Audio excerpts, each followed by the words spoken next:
Good morning, good morning, good morning. Today we're going to talk about the University of Connecticut, the one in Stores. I recently heard it called the college basketball capital of the world because of their prominent women's and men's basketball teams. I went to college in Connecticut, so I'm very, very familiar with it. I've been to Stores many, many times. And, it's a great place. I think what I like most about UConn Stores, let me start with here. University of Connecticut has college, campuses in Hartford and Bridgeport and other places in Connecticut, but the one that you may see on television is definitely the one in Stores. And what I love about it is that they pull students from all over the East Coast primarily, but they have a great job placement in major cities like Boston and New York, and of course Hartford, which is in Connecticut. Excuse me. So I wanted to take you through some of the elements that I've always want you to, consider as you go through the college list, best colleges series. And UConn is a great school, 19,000. So it's not a huge public university, a la University of Texas, Michigan, other big schools like that. But I do think it gives students that rah rah if they're looking for it. And it's something that if you want a range of academic options, then it definitely has. But as always, I always love when my alma mater Wesleyan is mentioned. 54% admit rate, so it's somewhat selective. Big discrepancy between in-state and out-of-state tuition. And I always want you to look at that. So, if you are out of state, this is the 2024, 25 cost. Could cost more later. But you always want to look at the academics. If you're new to our best colleges list series, always look at the academics, the activities, the admissions requirements, the acceptance rates. And if you want to dive into the alumni, you can do that too. So 54% admit rate. You want to look at the students who applied, more women than men. Again, this is again from 2024. How many students are enrolled? Always important to look at this information. The ACT, SAT scores, the range, right? This is the middle 50th percentile of the students who were admitted last year. Admissions policies. For those of you who are unfamiliar with this is our custom college plan software, College Planner Pro. I have the back end as a college planning coach, but all of our students get a forward-facing portal as well. And this is a school profile. Again, admissions considerations, character. I like that a lot. Class rank, very important. Extracurriculars, first generation students, very friendly to that. Geographical residence is considered.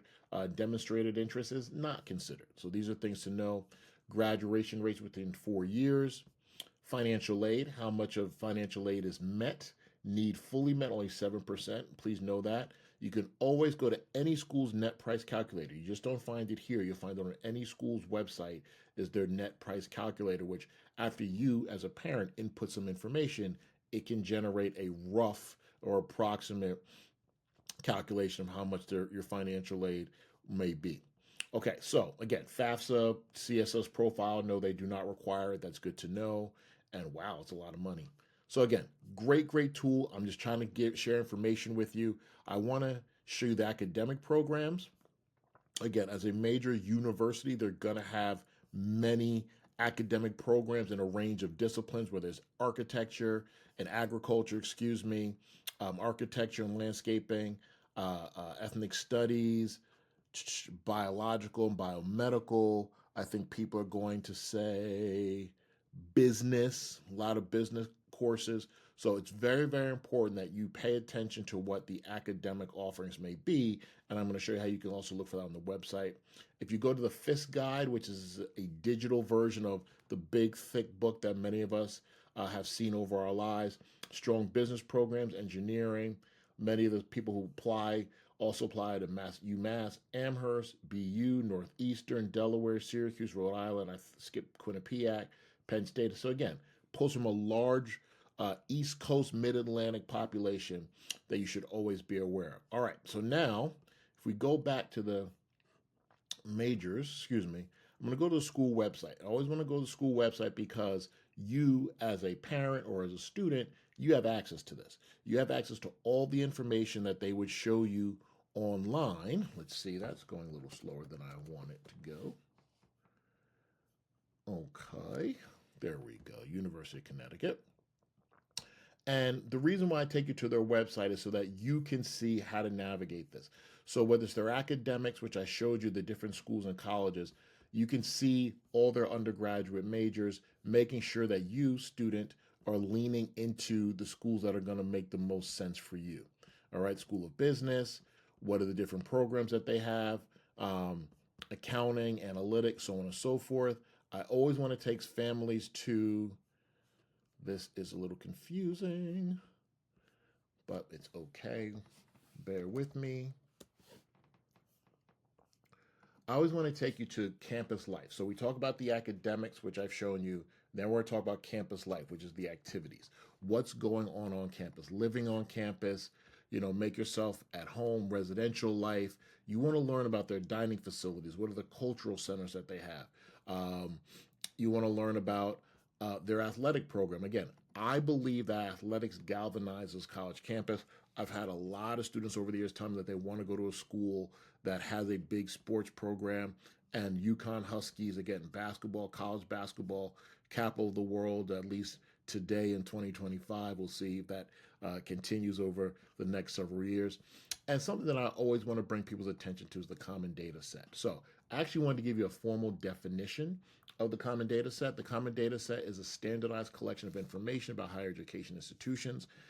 It allows general information about institution, enrollment and persistence, meaning how long it takes kids to graduate, admissions, academic offerings. So I always want you to know what the common data set is for any school. So if I go to it for UConn, it will give me the information about different elements of the school, okay? Different numerical data that I would want to know as someone who's going to pay tuition about not just enrollment, but about teacher to student ratio, endowment. Again, things that are critical for us all to at least have access to is in the common data set. So as a parent or student, you want to look at the academics of an institution. You want to look at the activities, which I showed you was campus life.